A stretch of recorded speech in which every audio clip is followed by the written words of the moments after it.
ನಾನು ಹೃದಯಪೂರ್ವಕವಾಗಿ ಹೇಳುತ್ತೇನೆ, ನನಗೆ ಕೈಕೇಯಿಯ ಬಗ್ಗೆ ದ್ವೇಷವಿಲ್ಲ. ನಮ್ಮ ಸುಖ ಸಂತೋಷಗಳನ್ನೆಲ್ಲ ಕಿತ್ತುಕೊಂಡಳಲ್ಲ ಎಂಬ ಅಸಮಾಧಾನವಿಲ್ಲ. ಅವರವರ ಭಾಗ್ಯಕ್ಕೆ ಬಂದದ್ದು ಅವರದು ಅಷ್ಟೇ. ಮಾತೆ, ನಿಮ್ಮನ್ನು ಮಾತಾಮಾಯಿಯಾಗಿ ಪಡೆದದ್ದು ನನ್ನ ಅದೃಷ್ಟ. ಅದಕ್ಕಾಗಿ ನಾನು ಹೆಮ್ಮೆ ಪಡುತ್ತೇನೆ. ಊರ್ಮಿಳೆ, ನಾನೇಕೆ ಚಿಂತೆ ಪಡಲಿ? ಅಶ್ವಿನಿ ದೇವತೆಗಳಂಥ ತೇಜಸ್ವಿಯಾದ ಗುಣವಂತರಾದ ಪುತ್ರರಿದ್ದಾರೆ. ನಿನ್ನಂಥ ಶ್ರುತಕೀರ್ತಿಯಂತಹ ಅಕ್ಕರೆಯ ಅಮೃತ ಸೂಸುವ ಸೊಸೆಯರಿದ್ದೀರಿ. ನನಗಿನ್ನೇನು ಕೊರತೆ? ಮಾತೆಯರೆಲ್ಲರೂ ಎಲ್ಲ ಸಮರಸದಲ್ಲಿ ಬೆರೆಯದಿದ್ದರೂ ಪುತ್ರರು ಮಾತ್ರ ಸೋದರ ವಾತ್ಸಲ್ಯದಲ್ಲಿ ಹೂವು ಗಂಧದಂತೆ ಬೆರೆತು ಹೋಗಿದ್ದಾರೆ. ಅದಕ್ಕಿಂತ ಬೇರೆ ಸಂತೋಷ ಇನ್ನಾವುದಿದೆ? ನೋಡಿದೆಯ, ಸಂತೋಷ ಪಡುವ ಕಾರಣಗಳಿರುವಾಗ ದುಃಖ ಕೊಡುವ ಕಾರಣಗಳನ್ನು ಮರೆಯುವುದೇ ಜಾಣತನವಲ್ಲವೇ? ಹೌದು ಮಾತೆ, ನಿಮ್ಮ ಮಾತು ಸರಿ. ಆದರೂ ಸಹ ನಿಮ್ಮ ಮನಃಶಾಂತಿಗಾಗಿ ನಾನು ನಿತ್ಯವೂ ದೇವರಲ್ಲಿ ಬೇಡಿಕೊಳ್ಳುತ್ತೇನೆ. ಹಾಗೆ ಮಾಡು ಊರ್ಮಿಳೆ. ಈಗ ನಮ್ಮೆಲ್ಲರಿಗೂ ಬೇಕಾಗಿರುವುದು ಮನಃಶಾಂತಿ. ಶಾಂತವಾದ ಮನಸ್ಸು ಸದಾ ಶುಭವನ್ನೇ ಕೋರುವುದು.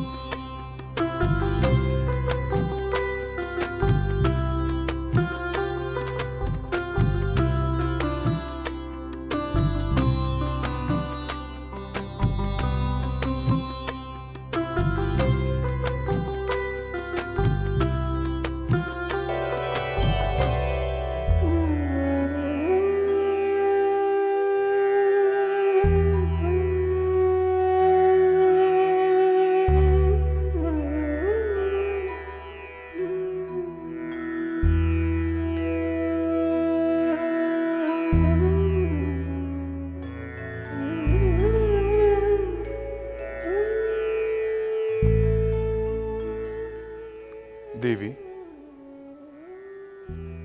ಏನನ್ನು ಯೋಚಿಸುತ್ತಿರುವೆ? ಕ್ಷಮಿಸಿ ಸ್ವಾಮಿ, ಗಮನಿಸಲಿಲ್ಲ.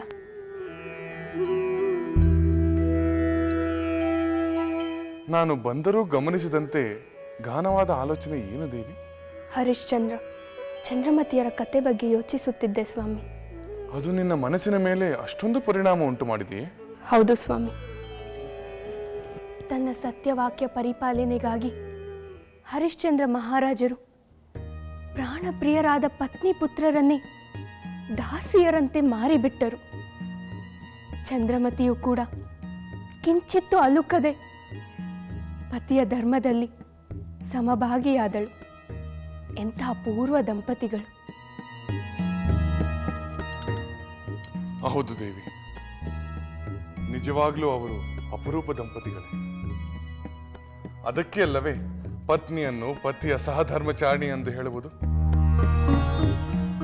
ಪತಿಯ ಧರ್ಮದ ದಾರಿಯಲ್ಲಿ ಸಮಭಾಗಿಯಾಗಿ ನಡೆಯಬೇಕೆಂಬುದು ನನಗೂ ಗೊತ್ತಿದೆ ಸ್ವಾಮಿ. ದೇವಿ, ಧರ್ಮವೆಂದರೆ ಬರೀ ಧರ್ಮವಲ್ಲ. ಧರ್ಮ, ಅರ್ಥ, ಕಾಮ, ಮೋಕ್ಷಗಳೆಂಬ ಚತುರ್ವಿಧ ಪುರುಷಾರ್ಥಗಳಲ್ಲಿಯೂ ಅವಳು ಸಹಭಾಗಿ. ಇಲ್ಲವಾದರೆ ಅದಕ್ಕಿಂತ ಮಿಗಿಲಾದ ಸಂಕಟ ಪರಿಸ್ಥಿತಿಗಳನ್ನು ಚಂದ್ರಮತಿ ದೇವಿ ಎದುರಿಸುತ್ತಿರಲಿಲ್ಲ.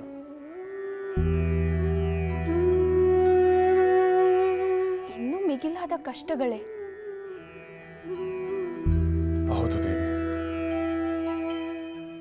ಪತ್ನಿ ಪುತ್ರರ ವಿಕ್ರಯದ ನಂತರ ಹರಿಶ್ಚಂದ್ರ ಮಹಾರಾಜರು ವಿಶ್ವಾಮಿತ್ರ ಮುನಿಗಳಿಗೆ ಕೊಡಬೇಕಾದ ಅಪಾರವಾದ ದಕ್ಷಿಣೆಯ ಧನಕ್ಕಾಗಿ ತನ್ನನ್ನೇ ತಾನು ಮಾಡಿಕೊಂಡರು. ಏನು? ಹರಿಶ್ಚಂದ್ರ ಮಹಾರಾಜರು ತಮ್ಮನ್ನೇ ತಾವು ಮಾರಿಕೊಂಡರೆ? ಹೌದು ದೇವಿ.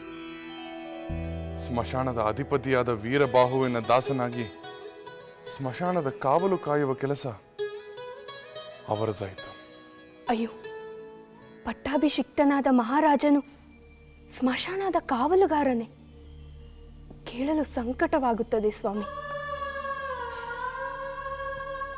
ಇಷ್ಟಕ್ಕೆ ಸಂಕಟವಾದರೆ ಇನ್ನು ಮುಂದಿನ ದುರ್ಘಟನೆಯನ್ನು ಕೇಳಿ ನೀನು ಇನ್ನೆಷ್ಟು ಸಂಕಟ ಪಡುತ್ತೀಯೋ ಏನು? ಸಂಕಟವಾಗುತ್ತದೆ ನಿಜ, ಆದರೆ ಅದನ್ನು ಕೇಳಿ ನನ್ನ ಮನಸ್ಸಿನ ಸ್ಥೈರ್ಯ ಹೆಚ್ಚುತ್ತದೆ, ಇನ್ನಷ್ಟು ಧರ್ಮನಿಷ್ಠೆ ಬೆಳೆಯುತ್ತದೆ. ಹೇಳಿ ಸ್ವಾಮಿ. ಹೇಳುತ್ತೇನೆ ದೇವಿ. ಹರಿಶ್ಚಂದ್ರ ಚಂದ್ರಮತಿಯರ ಪುತ್ರ, ಅಮಾಯಕ ಬಾಲಕ, ಲೋಹಿತಾಶ್ವ ಸರ್ಪಕಚ್ಚಿ ಮೃತನಾದ. ಚಂದ್ರಮತಿ ದೇವಿ ತನ್ನ ಪುತ್ರನ ಶವ ಸಂಸ್ಕಾರ ಮಾಡಲು ಹರಿಶ್ಚಂದ್ರ ಕಾವಲು ಕಾಯುತ್ತಿದ್ದ ಸ್ಮಶಾನಕ್ಕೆ ಬಂದರು.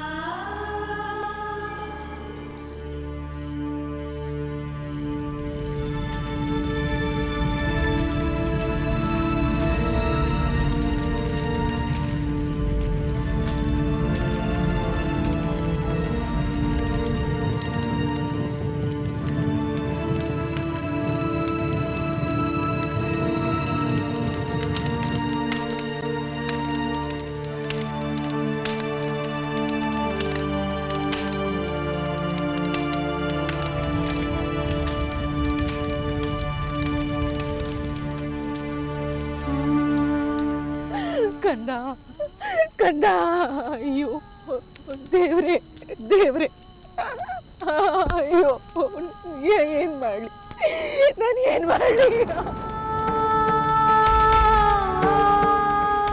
ಅಷ್ಟಲಕ್ಷ್ಮಿಯರಿಂದ ಅಷ್ಟೈಶ್ವರ್ಯದ ಅನುಗ್ರಹ ಪಡೆದ ಭಾಗ್ಯವಂತೆ,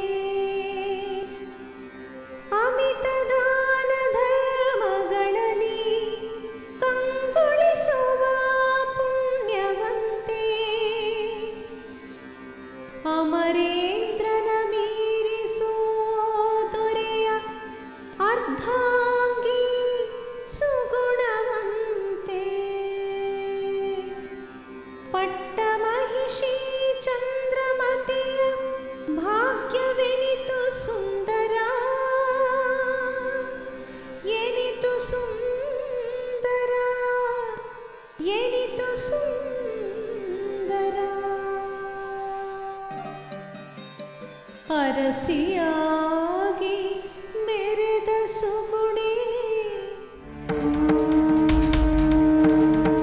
ಎಷ್ಟೊತ್ತೆ ಮಾಡ್ತೀಯಾ? ದಯವಿಟ್ಟು ತೊಳಿ. ಏನು ಮುಖ ನೋಡ್ತೀಯಾ? ಬೇಗ ತೊಳಿ.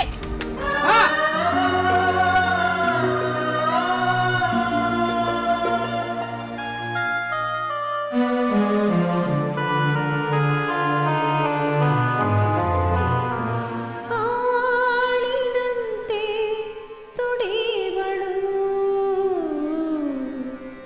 ಅಮಿತ ದಾನ ಧರ್ಮ ಮಾಡಿದಾಕೆ,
ಕಂದ ಕಂದ ಅಯ್ಯೋ ದೇವ್ರೆ ದೇವ್ರೆ ಅಯ್ಯೋ ಏನ್ ಮಾಡಿ ನಾನು ಏನ್ ಮಾಡಲಿ ಕಂದ ಕಂದ ಎದ್ದೇಳು ಕುಮಾರ ಎದ್ದೇಳು ಎದ್ದೇಳು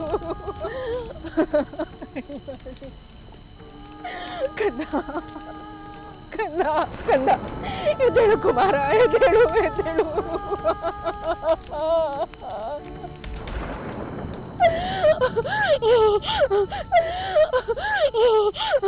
ಕಂದ ಕಂದ ಎದ್ದೇಳು ಕಂದ ಅಯ್ಯೋ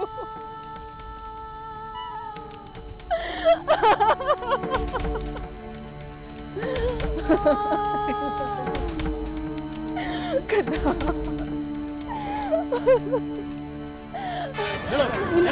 ಮಗು ಸತ್ತೋಗಿದ್ದಾನೆ ಬಿಟ್ಬಿಡಿ ಬಿಟ್ಬಿಡಿ ಅಯ್ಯೋ ನಿಮ್ ಕೈ ಮುಗಿತೀನಿ ಬೇಡ ಬಿಟ್ಬಿಡಿ ಅಯ್ಯೋ ನಿಮ್ ಕೈ ಮುಗಿತೀನಿ ನಾನೇನು ಮಾಡಲಿಲ್ಲ ಇಲ್ಲ ಇಲ್ಲ ನನ್ನ ಮಾತು ಕೇಳಿ ಸ್ವಾಮಿ ನಾನೇನು ಮಾಡಲಿಲ್ಲ ಮಗು ಇದ್ದಾನೆ ಬಿಟ್ಬಿಡಿ ಬಿಟ್ಬಿಡಿ ನನ್ನ ಕದ್ದನ್ ಬೇಕು ನನ್ನ ಕದ್ದ ಕದ್ದ ನನ್ನ ಕದ್ದನ್ ಬೇಕು ನನ್ನ ಕದ್ದ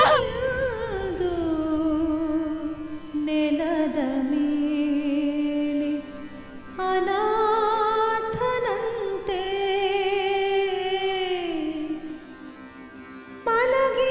ಮಲಗಿಹನಿಂದು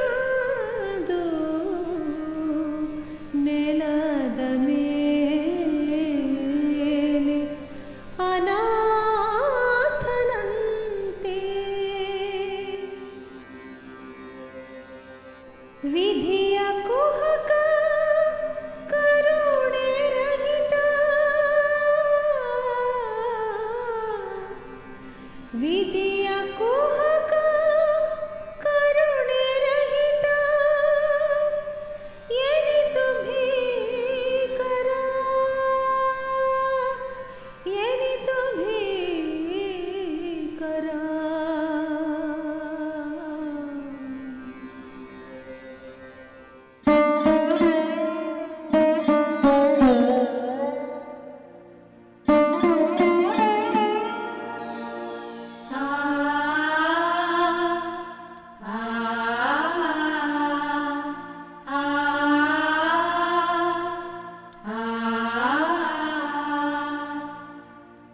ದೇವಿ ಸೀತೆ,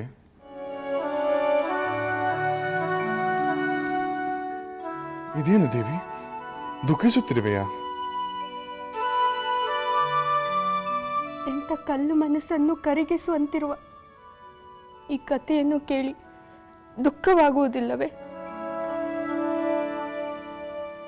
ಕಷ್ಟಗಳ ಉರಿ ಬೆಂಕಿಯಲ್ಲಿ ಬೇಯುತ್ತಿದ್ದರು ಸಹಿಸದ ವಿಧಿ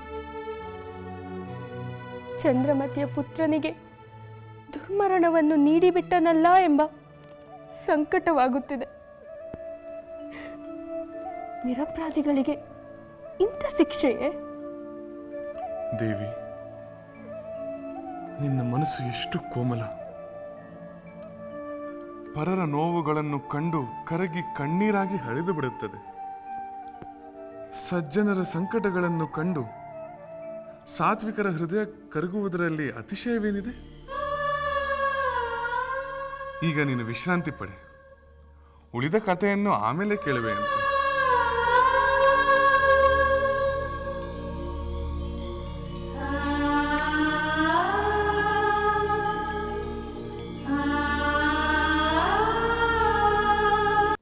ಸ್ವಾಮಿ, ವಿಶ್ವಾಮಿತ್ರ ಮುನಿಗಳಿಗೆ ಕೊಟ್ಟ ಮಾತಿನಂತೆ ಅವರಿಗೆ ಸಲ್ಲಬೇಕಾದ ದಕ್ಷಿಣೆಯ ಧನಕ್ಕಾಗಿ ಹರಿಶ್ಚಂದ್ರ ಮಹಾರಾಜರು ಎಷ್ಟು ಕಷ್ಟಪಡಬೇಕಾಯಿತು.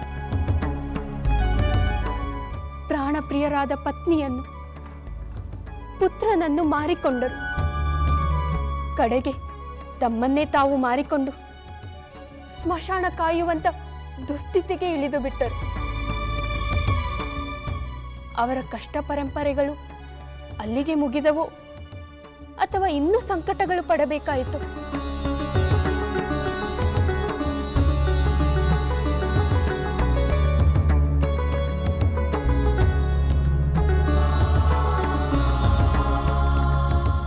ಅವರ ಕಷ್ಟ ಪರಂಪರೆಯೇ ಇನ್ನೂ ಮುಗಿದಿರಲಿಲ್ಲ ಸೀತೆ. ಪುತ್ರ ಲೋಹಿತಾಶ್ವ ಒಂದು ದಿನ ದರ್ಬೆ ತರಲು ಕಾಡಿಗೆ ಹೋಗಿ ಸರ್ಪ ಕಚ್ಚಿ ಮೃತನಾದ. ಚಂದ್ರಮತಿಯು ಗೋಳನ್ನು ವರ್ಣಿಸುವಂತಿಲ್ಲ. ಪುತ್ರ ಶವ ಸಂಸ್ಕಾರಕ್ಕೆ ಗತಿಯಿಲ್ಲದ ಅವರನ್ನು ಆ ದಿನ ಮನೆ ಒಡತಿ ಕೆಲಸ ಮುಗಿಸಿಯೇ ಹೋಗಬೇಕೆಂದು ಕಟ್ಟಪ್ಪಣೆ ಮಾಡಿದರು.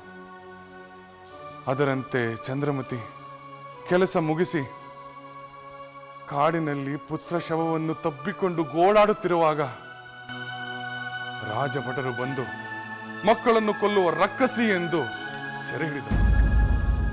ಅಯ್ಯೋ, ಎಂಥ ಅನ್ಯಾಯ!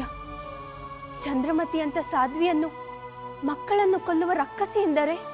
ದುರದೃಷ್ಟ ಬೆನ್ ಹತ್ತಿದಾಗ ನಿಂತ ನೆಲವೇ ಕುಸಿಯುತ್ತದೆ ದೇವಿ. ಹಾಗಾದರೆ ರಾಜ ಚಂದ್ರಮತಿ ದೇವಿಗೆ ಅಪರಾಧಿ ಎಂದು ಶಿಕ್ಷೆ ವಿಧಿಸಿಬಿಟ್ಟರೆ? ಹೌದು ದೇವಿ, ಚಂದ್ರಮತಿ ದೇವಿಗೆ ಶಿರಚ್ಛೇದನದ ಶಿಕ್ಷೆ ವಿಧಿಸಿದರು. ಆ ಶಿಕ್ಷೆಯನ್ನು ಕಾರ್ಯಗತಗೊಳಿಸಲು ರಾಜಭಟರು ಅವರನ್ನು ವೀರಬಾಹುವಿಗೆ ವಹಿಸಿಕೊಟ್ಟರು. ವೀರಬಾಹು ಅವರನ್ನು ತನ್ನ ಸೇವಕನಾದ ಹರಿಶ್ಚಂದ್ರರಿಗೆ ಒಪ್ಪಿಸಿ ಶಿರಚ್ಛೇದನ ಮಾಡುವಂತೆ ಆಜ್ಞಾಪಿಸಿದ.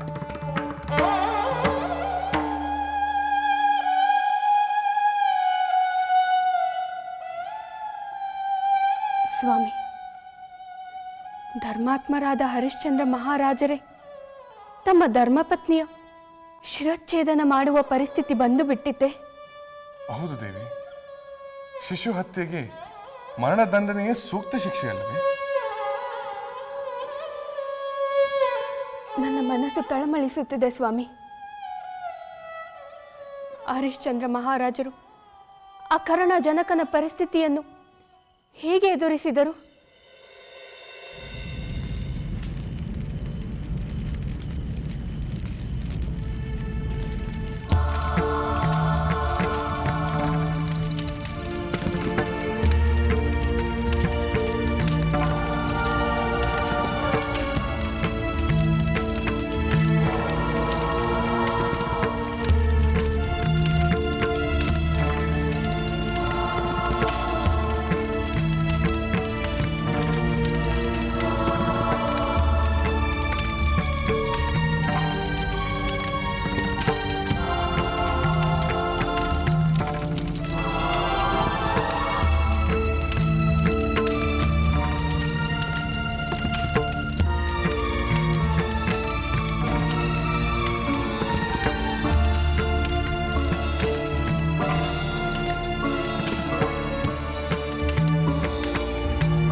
ಅಮರಾವತಿ ಮೀರಿಸು ಅಯೋಧ್ಯೆಯನ್ನಾಳುತ್ತ ರಾಜಾದಿರಾಜರಿಂದ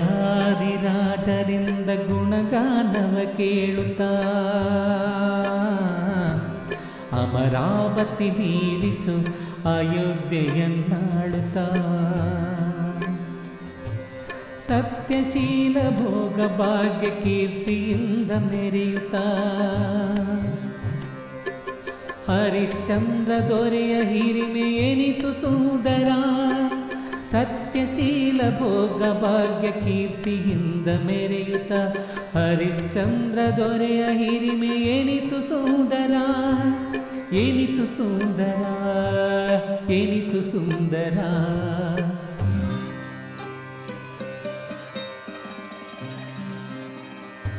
ಅಂತ್ಯವಾದೋ ಕಾಯಗಳಿಗೆ ರುದ್ರಭೂಮಿ ಕಾಯುತ್ತ. ಆರುತ್ತಿರುವ ಚಿತೆಗಳೂರಿಯ ದಂಡದಿಂದ ಉರಿಸುತ್ತ. ಅಂತ್ಯವಾಗೋ ಕಾಯಗಳಿಗೆ ರುದ್ರಭೂಮಿ ಕಾಯುತ್ತ. ಆರುತ್ತಿರುವ ಚಿತೆಗಳೂರಿಯ ದಂಡದಿಂದ ಉರಿಸುತ್ತ. ಭೂತ ಪ್ರೇತ ಪಿಶಾಚಿಗಳ ಕೇಕೆಯನ್ನು ಕೇಳುತ್ತ.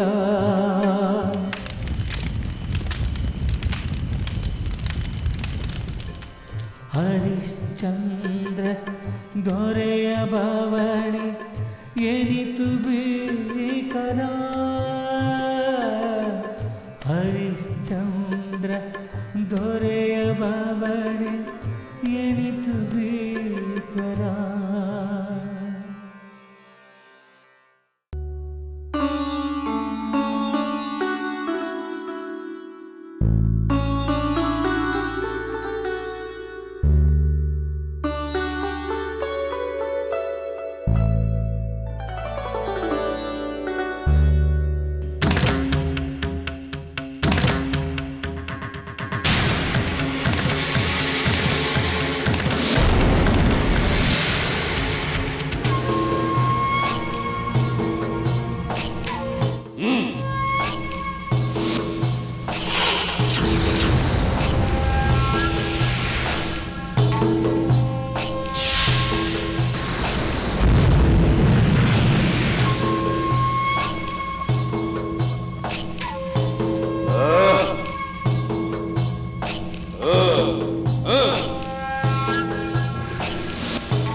ಎಲ್ಲವೋ ಹರಿಬಲದಿಂದ ಗರ್ವಿತನಾದ ಅಲ್ಪ. ಏ ರಾವಣನೊಂದಿಗೆ ಸ್ಪರ್ಧೆಯೇ? ನಿನ್ನ ಈ ಸಣ್ಣ ಪುಟ್ಟ ಶಸ್ತ್ರಾಸ್ತ್ರಗಳ ಚಮತ್ಕಾರಕ್ಕೆ ಹೆದರಿ ಈ ರಾವಣನು ಓಡಿ ಹೋಗುವನೆಂದು ಭಾವಿಸಿದೆಯಾ? ಎಲ್ಲವಾ ವಿವೇಕಿ, ನನ್ನ ಪೂರ್ಣ ಪರಾಕ್ರಮವನ್ನು ಪ್ರಯೋಗಿಸಿ ನಿನ್ನನ್ನು ಧೂಳೀಪಟ ಮಾಡುವ ಮೊದಲು ನನಗೆ ಶರಣಾಗತನಾಗಿ ನಿನ್ನನ್ನು ರಕ್ಷಿಸಿಕೋ. ಇಲೇ ದಶಕಂಠ ರಾವಣ, ಬರೀ ಮಾತಿನಿಂದೇನು ಪ್ರಯೋಗಿಸಿ ನಿನ್ನ ಪೂರ್ಣ ಪರಾಕ್ರಮಗಳನ್ನು ಅದನ್ನು ಧ್ವಂಸಗೊಳಿಸಿ ನಿನ್ನ ಸೋಲಿಸಲೆಂದೇ ನಾನು ಸರ್ವಸಿದ್ಧನಾಗಿ ಬಂದಿದ್ದೇನೆ. ಮದಾಂಧ, ಈ ಅಪ್ರತಿಮ ಬಲವಂತ ದಶಕಂಠ ರಾವಣನೊಡನೆ ನಿನ್ನ ವೀರಾವೇಶವೇ? ನಿನ್ನ ಅಹಂಕಾರಕ್ಕೆ ತಕ್ಕ ಪಾಠ ಕಲಿಸುತ್ತೇನೆ. ನೋಡು ನನ್ನ ಬಲ.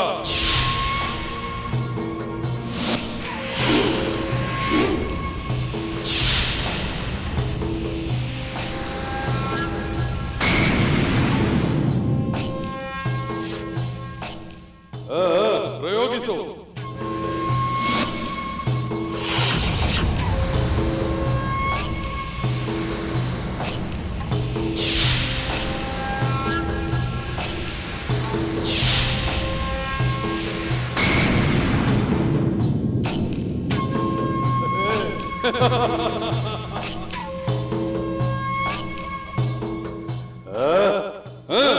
ದಶಕಂಠ ರಾವಣ, ನಿನ್ನ ಮಾತಿನ ಬಲ ಮಿಗಿಲಾಯಿತೆ ಹೊರತು ನಿನ್ನ ಶಸ್ತ್ರಾಸ್ತ್ರಗಳ ಬಲ ಮುಗಿದು ಹೋಯಿತು. ನಿನ್ನೊಡನೆ ಶಸ್ತ್ರಾಸ್ತ್ರಗಳ ಆಟವಾಡುತ್ತಾ ಕಾಲಹರಣ ಮಾಡುವ ಇಷ್ಟವಿಲ್ಲ ನನಗೆ. ಈ ಅಗ್ನಿಯಾಸ್ತ್ರದಿಂದ ನಿನ್ನನ್ನು, ಈ ಯುದ್ಧವನ್ನು ಕೊನೆಗೊಳಿಸುತ್ತೇನೆ.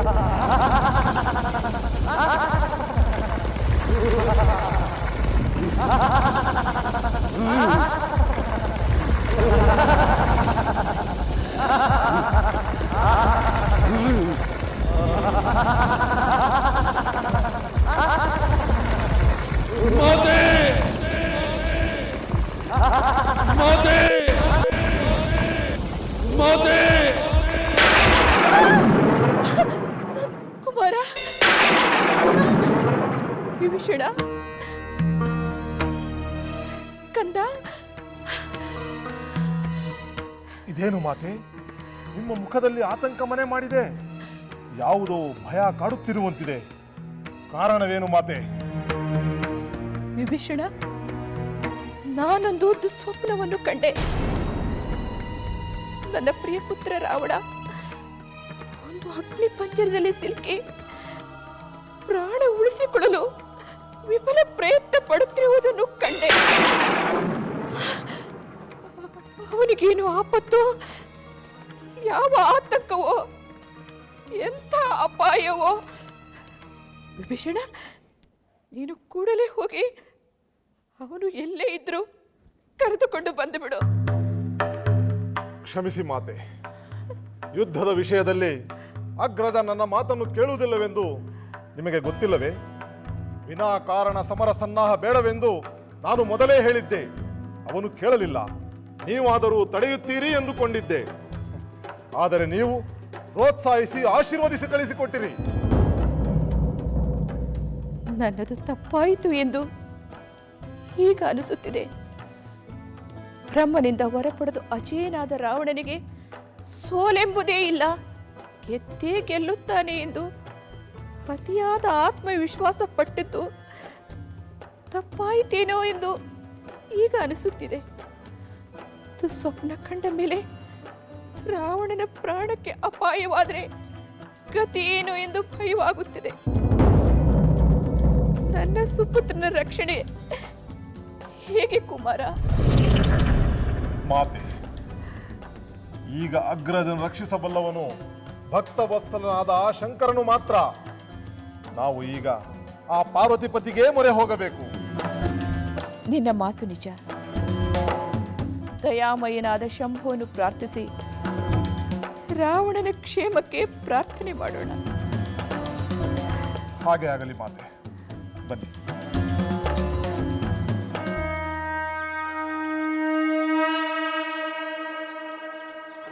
ಓಂ ನಮಃ ಶಿವಾಯ.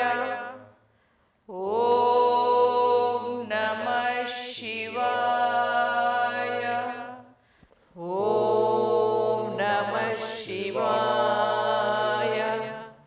ಓಂ ನಮಃ ಶಿವಾಯ. ಓಂ ನಮಃ ಶಿವಾಯ.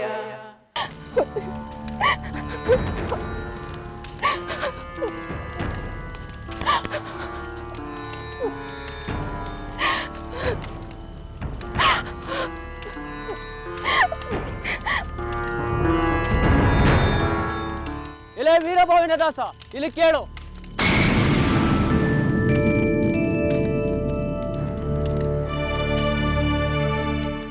ರಾಜಾಜ್ಞೆಯಂತೆ ನೀನು ಅಪರಾಧಿಯಾದ ಈ ಸ್ತ್ರೀಯ ಶಿರಚ್ಛೇದನ ಮಾಡಬೇಕು.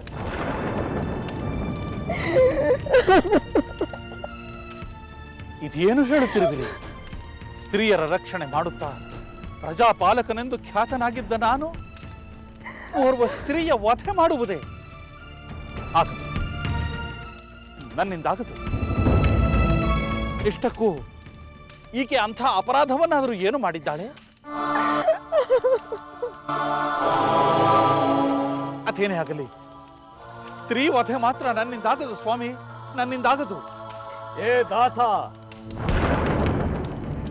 ನಾನು ನಿನ್ನ ಒಡೆಯ. ನನ್ನ ಆಜ್ಞೆಯಂತೆ ನಡೆಯುವುದು ನಿನ್ನ ಕರ್ತವ್ಯ, ಅದೇ ಧರ್ಮ. ನಾನು ತಮ್ಮ ದಾಸನೆಂಬುದು ನಿಜ. ಉಚ್ಚ ನೀಚವೆನ್ನದೆ ತಾವು ವಿಧಿಸಿದ ಎಲ್ಲ ಕಾರ್ಯಗಳನ್ನು ಪರಮನಿಷ್ಠೆಯಿಂದ ನಾನು ಮಾಡಿದ್ದೇನೆ. ಆದರೆ ದಯಮಾಡಿ ಸ್ತ್ರೀ ವಧೆ ಮಾಡಬೇಕು ಎನ್ನುವಂತಹ ಆದೇಶವನ್ನು ನನಗೆ ನೀಡಬೇಡಿ. ಏ ದಾಸ, ನನಗೆ ಧರ್ಮ ಬೋಧನೆಯನ್ನು ಮಾಡಲು ನೋಡಬೇಡ. ಅಪಾರವಾದ ಧನದ ರಾಶಿಯನ್ನು ಸುರಿದು ನಿನ್ನನ್ನು ಕೊಂಡುಕೊಂಡಿದ್ದೇನೆ. ನನ್ನ ದಾಸನಾದ ನೀನು ನನ್ನ ಆಜ್ಞೆಯನ್ನು ಮೀರುವುದು ಸ್ವಾಮಿದ್ರೋಹ. ನೀನು ನನ್ನ ಆಜ್ಞೆಯಂತೆ ಈ ಶಿಶು ಹಂತಿಕೆಯ ಕೊರಳನ್ನು ಕತ್ತರಿಸಲೇಬೇಕು. ತೆಗೆದುಕೋ, ತೆಗೆದುಕೋ.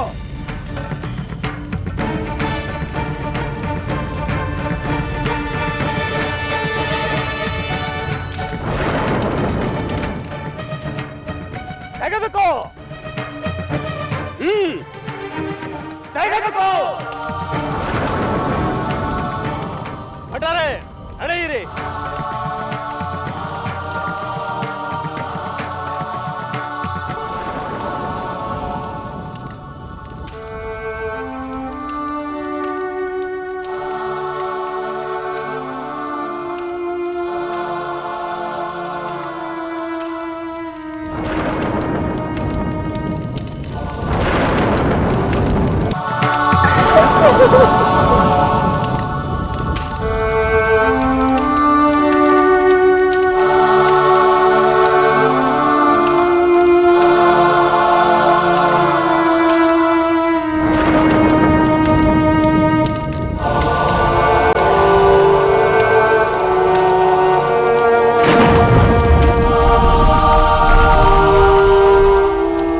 ಶಿಶು ಹತ್ಯೆಯಂತಹ ನೀಚ ಪಾತಕ ಕೃತ್ಯವನ್ನು ನೀನೇಕೆ ಮಾಡಿದೆಯಮ್ಮ?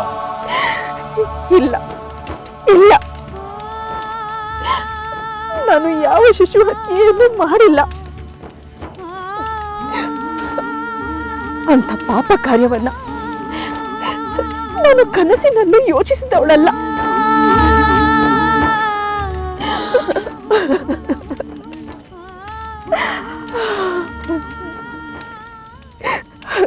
ಇವನು ನನ್ನ ಪುತ್ರನೇ.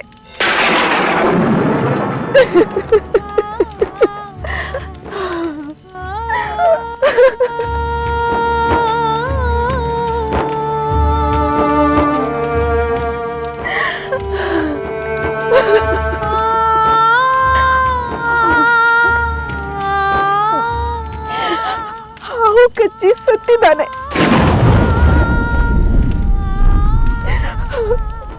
ಶವ ಸಂಸ್ಕಾರ ಮಾಡಲು ಇಲ್ಲಿಗೆ ತಂದರೆ ನನ್ನನ್ನೇ ಹಂತಕ್ಕೆ ಎಂದು ಹಿಡಿದೊಯ್ದರು.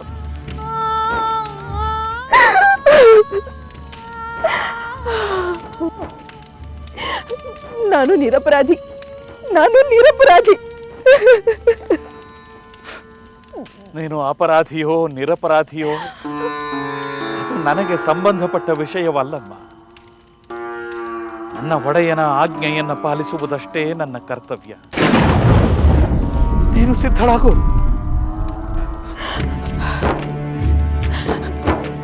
ಅಯ್ಯ, ಸ್ವಲ್ಪ ಕನಿಕರ ತೋರು ಮಹಾತ್ಮ. ನಿನ್ನ ಕರ್ತವ್ಯ ಪಾಲನೆಗೆ ನಾನು ಅಡ್ಡಿಪಡಿಸುವುದಿಲ್ಲ. ಆದರೆ ಅದಕ್ಕೆ ಮೊದಲು ಈ ನನ್ನ ಕಂದನ ಶವ ಸಂಸ್ಕಾರಕ್ಕೆ ಅನುವು ಮಾಡಿಕೊಡುವಯ್ಯ. ದಯವಿಟ್ಟು ದಯ ತೋರು.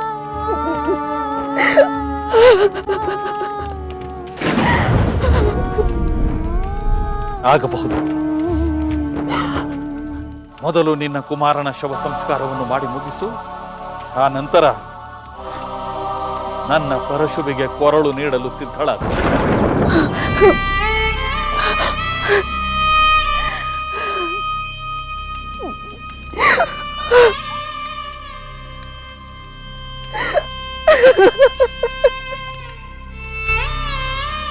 ಅಯ್ಯ, ನಿನ್ನ ಈ ಔದಾರ್ಯಕ್ಕೆ ವಂದನೆಗಳು ಮಹಾತ್ಮ.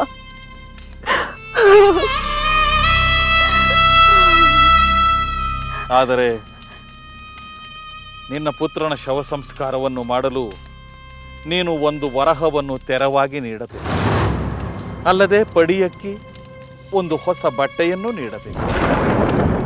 ಇದು ಒಡೆಯನ ಆಜ್ಞೆ. ಇದು ನೀಡದೆ ನೀನು ಶವ ಸಂಸ್ಕಾರವನ್ನು ಮಾಡುವ ಹಾಗಿಲ್ಲ.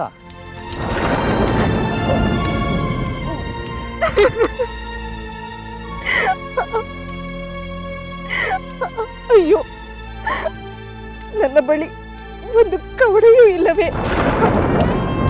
ಅಯ್ಯ, ದಯ ತೋರು ಮಹಾತ್ಮ.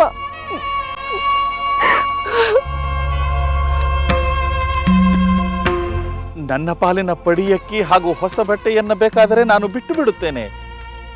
ಆದರೆ ನೀನು ಒಂದು ವರಹವನ್ನು ನೀಡಲೇಬೇಕು ತಾಯಿ. ಅದು ಒಡೆಯನಿಗೆ ನೀಡಲೇಬೇಕಾದ ತೆರ. ಅದಿಲ್ಲದೆ ಶವ ಸಂಸ್ಕಾರ ಮಾಡುವ ಹಾಗಿಲ್ಲ.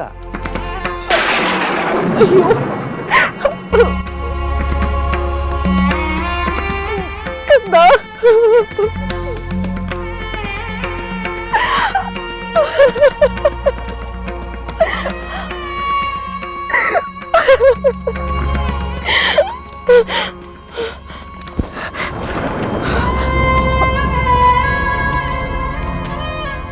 ಅಯ್ಯ ಪುಣ್ಯಾತ್ಮ, ಈಗ ಮೊದಲು ನನ್ನ ಕಂದನ ಶವ ಸಂಸ್ಕಾರಕ್ಕೆ ಅವಕಾಶ ಕೊಡು. ಆಮೇಲೆ ನನ್ನ ಶಿರಚ್ಛೇದನವನ್ನು ಮಾಡು. ಆನಂತರ ನನ್ನ ಕೊರಳಲ್ಲಿರೋ ಈ ತಾಳಿಯನ್ನ ನಿನ್ನ ಬಡೆಯ ತೆರಕ್ಕೆ ತೆಗೆದುಕೋ.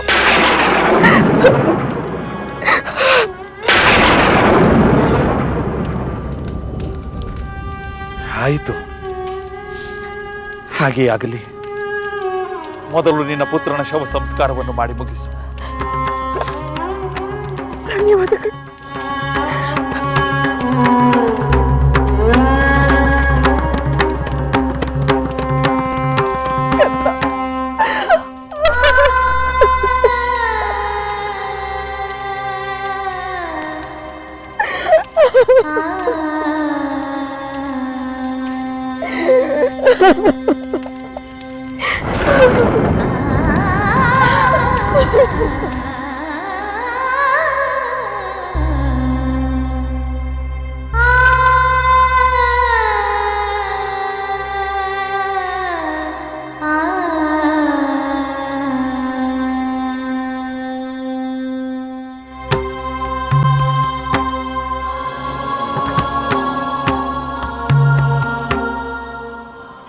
ಸತ್ತಿರವನು ತನ್ನ ಪ್ರೀತಿಯ ಪುತ್ರನೇ. ತಾನು ವಧಿಸಬೇಕಾಗಿರುವುದು ತನ್ನ ಪ್ರೀತಿಯ ಮಡದಿಯೇ ಎಂಬ ಅರಿವೇ ಇಲ್ಲದೆ ಹರಿಶ್ಚಂದ್ರ ಮಹಾರಾಜರು ಶವ ಸಂಸ್ಕಾರಕ್ಕೆ ಅವಕಾಶ ನೀಡಿದರು. ಆದರೆ ಪುತ್ರ ಶೋಕದಿಂದ ತತ್ತರಿಸಿ ಹೋದ ಚಂದ್ರಮತಿ ದೇವಿಯ ಪ್ರಲಾಪವನ್ನು ನೆನೆದುಕೊಂಡರೆ ಕರಳು ಕತ್ತರಿಸಿದಂತಾಗುತ್ತದೆ.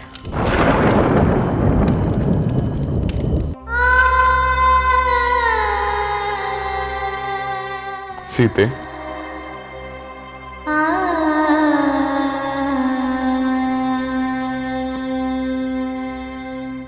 ನೀನು ಇನ್ನೂ ಹರಿಶ್ಚಂದ್ರ ಮಹಾರಾಜರ ಕಥೆಯ ಗುಂಗಿನಲ್ಲಿ ಇರುವಂತೆ ಕಾಣುತ್ತಿದೆ.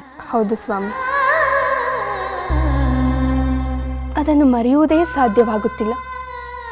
ಒಂದು ಕಡೆ ಪುತ್ರ ಶೋಕ, ಇನ್ನೊಂದು ಕಡೆ ನಿರಪರಾಧಿಯಾದ ಪತ್ನಿಯನ್ನು ತಾನೇ ತನ್ನ ಕೈಯಾರೆ ಕೊಲ್ಲುವಂತಹ ಸ್ಥಿತಿ. ಹರಿಶ್ಚಂದ್ರ ಮಹಾರಾಜರಿಗೆ ಎಂಥ ಸಂಕಟದ ಪರಿಸ್ಥಿತಿ. ಇನ್ನು ಚಂದ್ರಮತಿಗಾದರೂ ಪುತ್ರನ ದುರ್ಮರಣವನ್ನು ಕಂಡ ದುಃಖವಲ್ಲದೆ ಚಕ್ರವರ್ತಿಯಾಗಿದ್ದ ತನ್ನ ಪತಿಗೆ ಸ್ಮಶಾನವನ್ನು ಕಾಯುವ ದುಸ್ಥಿತಿ ಬಂತಲ್ಲ ಎಂಬ ನೋವು. ಇನ್ನು ಕೆಲವೇ ಕ್ಷಣಗಳಲ್ಲಿ ಪತಿ ಪತ್ನಿಯರು ಶಾಶ್ವತವಾಗಿ ದೂರವಾಗುವ ಸಂದರ್ಭ. ಇದನ್ನು ನೆನೆದುಕೊಂಡರೆ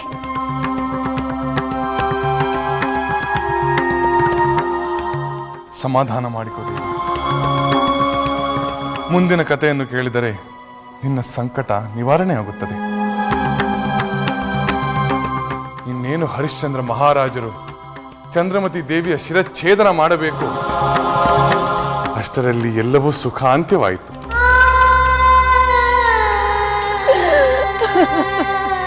ಅಯ್ಯೋ ದುರ್ವಿಧಿಯೇ, ಎಂಥ ನಿರ್ದಯಿ ನೀನು. ದಾಸದಾಸಿಯರಿಂದ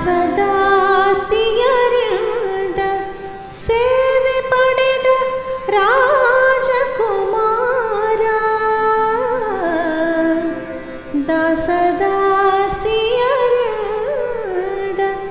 ಸೇವೆ ಪಡೆದ ರಾಜಕುಮಾರ,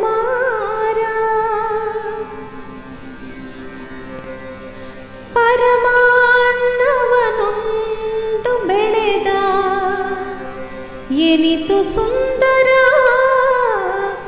ಏನಿತು ಸುಂದರ. ಬಂದ ಕಷ್ಟಗಳಿಗೆ ಅಂಜಲಿಲ್ಲ. ಪತಿಯಿಂದ ದೂರವಾದೆ ಎಂದು ನಾನು ಅಳುಕಲಿಲ್ಲ. ಈ ನನ್ನ ಕಂದನಾದರೂ ನನ್ನ ಜೊತೆಯೇ ಇದ್ದಾನೆ ಎಂದು ನಾನು ಸಮಾಧಾನ ಪಟ್ಟುಕೊಳ್ಳುತ್ತಿದ್ದೆ.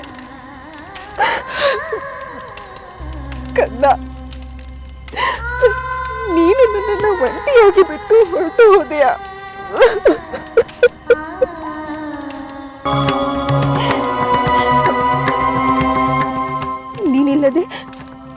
ಜಗತ್ತೇ ಶೂನ್ಯವಾಗಿ ಹೋಯಿತು. ಆದರೆ ಕಂದ, ನೀನು ಹೆದರಬೇಡ. ನಿನ್ನನ್ನ ಹೆಚ್ಚು ಹೊತ್ತು ಕಾಯಿಸುವುದಿಲ್ಲ.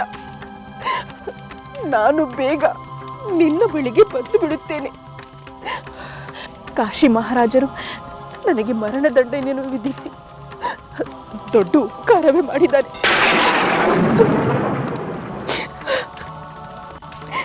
ಆದರೆ ಕಂದ, ಲೋಹಿತಾಶ್ವ ಮಹಾತ್ಮರಾದ ಹರಿಶ್ಚಂದ್ರ ಮಹಾರಾಜರ ಪುತ್ರವಾಗಿ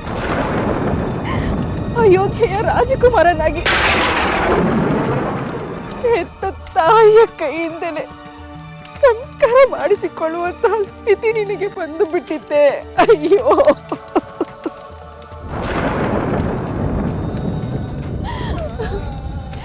ಮಹಾರಾಣಿ ಚಂದ್ರಮತಿಯಾದ ನಾನು ಅಪರಾಧಿಯಂತೆ ಮರಣದಂಡನೆಗೆ ಗುರಿಯಾಗಿದ್ದೇನೆ. ನೀನು ಹಾವು ಕಚ್ಚಿ ಅನಾಥನಂತೆ ಅಕಾಲ ಮರಣಕ್ಕೆ ಗುರಿಯಾಗಿದ್ದೀಯ. ಪ್ರಾಣಪ್ರಿಯರಾದ ಪತ್ನಿ ಪುತ್ರರ ಈ ದುರವಸ್ಥೆಯನ್ನು ಅರಿಯದ ಆ ನಿನ್ನ ತಂದೆ ಹರಿಶ್ಚಂದ್ರ ಮಹಾರಾಜರು ಈಗ ಎಲ್ಲಿರುವರೋ, ಏನು ಮಾಡುತ್ತಿರುವರೋ?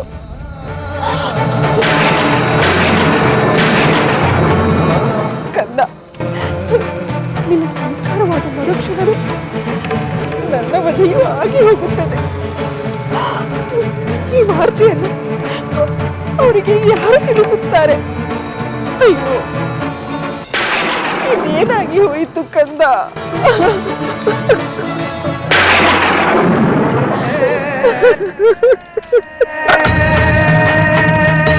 ಕುಮಾರ, ಲೋಹಿತಾಶ್ವ,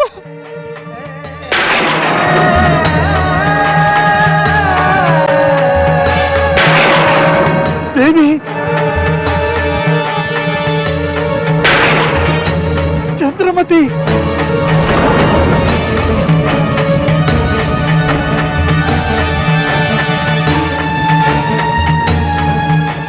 ಕಂದ, ಕುಮಾರ, ಲೋಹಿತಾಶ್ವ,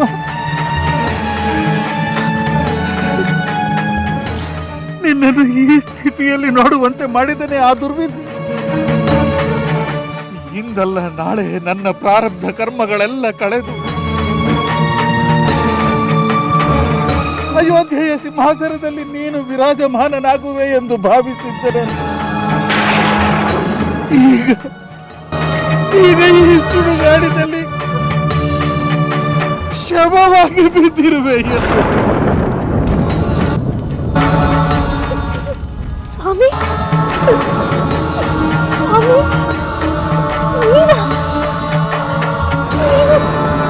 ಸ್ಮಶಾನದಲ್ಲಿ? ಸ್ವಾಮಿ, ಹೌದು ದೇವಿ, ನಾನೇ ನಿನ್ನ ಪತಿ, ಈ ಕಂದನ ತಂದೆ, ಅಯೋಧ್ಯೆಯ ಮಹಾರಾಜ. ವಿಶ್ವಾಮಿತ್ರ ಮುನಿಗಳಿಗೆ ಕೊಡಬೇಕಾದ ದಕ್ಷಿಣೆಯ ಧನಕ್ಕಾಗಿ ಈ ಸ್ಮಶಾನದೊಡೆಯ ವೀರಬಾಹುವಿಗೆ ನನ್ನನ್ನು ನಾನೇ ಮಾರಿಕೊಂಡು ದಾಸನಾಗಿರುವೆ. ಅಯ್ಯೋ ಸ್ವಾಮಿ, ಏನಿದು ಸ್ವಾಮಿ, ಇದೇನಿದು ಪರೀಕ್ಷೆ? ಅಯ್ಯೋ, ಚಕ್ರವರ್ತಿಯಾಗಿ ವಿಶಾಲ ಸಾಮ್ರಾಜ್ಯವನ್ನೇ ಆಳುತ್ತಿದ್ದ ನೀವು ಈಗ ಈ ಸ್ಮಶಾನದಲ್ಲಿ ಹೆಣಗಳನ್ನು ಸುಡುವ ಕಾಯಕವನ್ನು ಮಾಡುವಂತಾಯಿತೆ. ಅಯ್ಯೋ ಸ್ವಾಮಿ. ದೇವಿ, ಸತ್ಯಕ್ಕಾಗಿ ಇಂತಹ 1000 ಕಷ್ಟಗಳು ಬಂದರೂ ನಾನು ಹೆದರುವುದಿಲ್ಲ. ಆದರೆ ಯುವರಾಜ್ಯಾಭಿಷೇಕ ಮಾಡಬೇಕಾಗಿದ್ದ ಈ ನನ್ನ ಕಂದನಿಗೆ ನಾನೇ ನನ್ನ ಕೈಯಾರೆ ಹೇಗೆ ಸಂಸ್ಕಾರವನ್ನು ಮಾಡಲಿ ದೇವಿ? ಹೇಗೆ ಸಂಸ್ಕಾರವನ್ನು ಮಾಡಲಿ?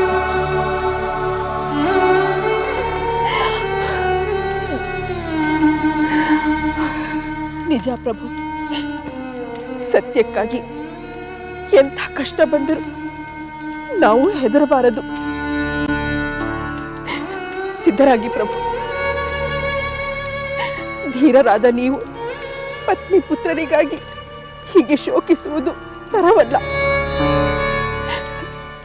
ಧೈರ್ಯವಾಗಿ ನನ್ನ ಶಿರಚ್ಛೇದನವನ್ನು ಮಾಡಿ ನಿಮ್ಮ ಒಡೆಯನ ಆಜ್ಞೆಯನ್ನು ಪಾಲಿಸಿ.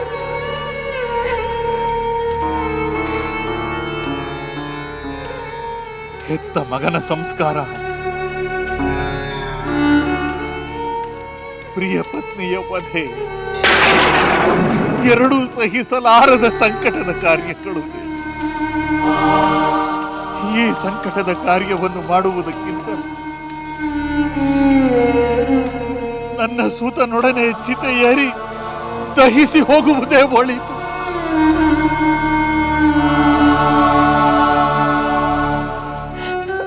ಪ್ರಭು, ಸ್ವಲ್ಪ ಯೋಚಿಸಿ.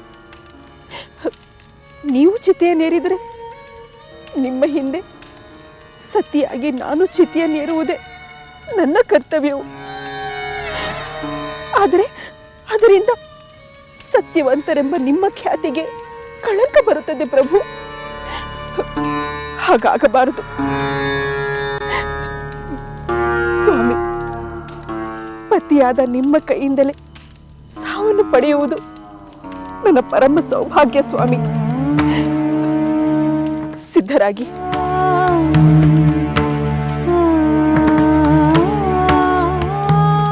ನಿಮ್ಮ ಕರ್ತವ್ಯ ಪಾಲನೆಯನ್ನು ಮಾಡಿ ನನ್ನ ಶಿರಚ್ಛೇದನವನ್ನು ಮಾಡಿ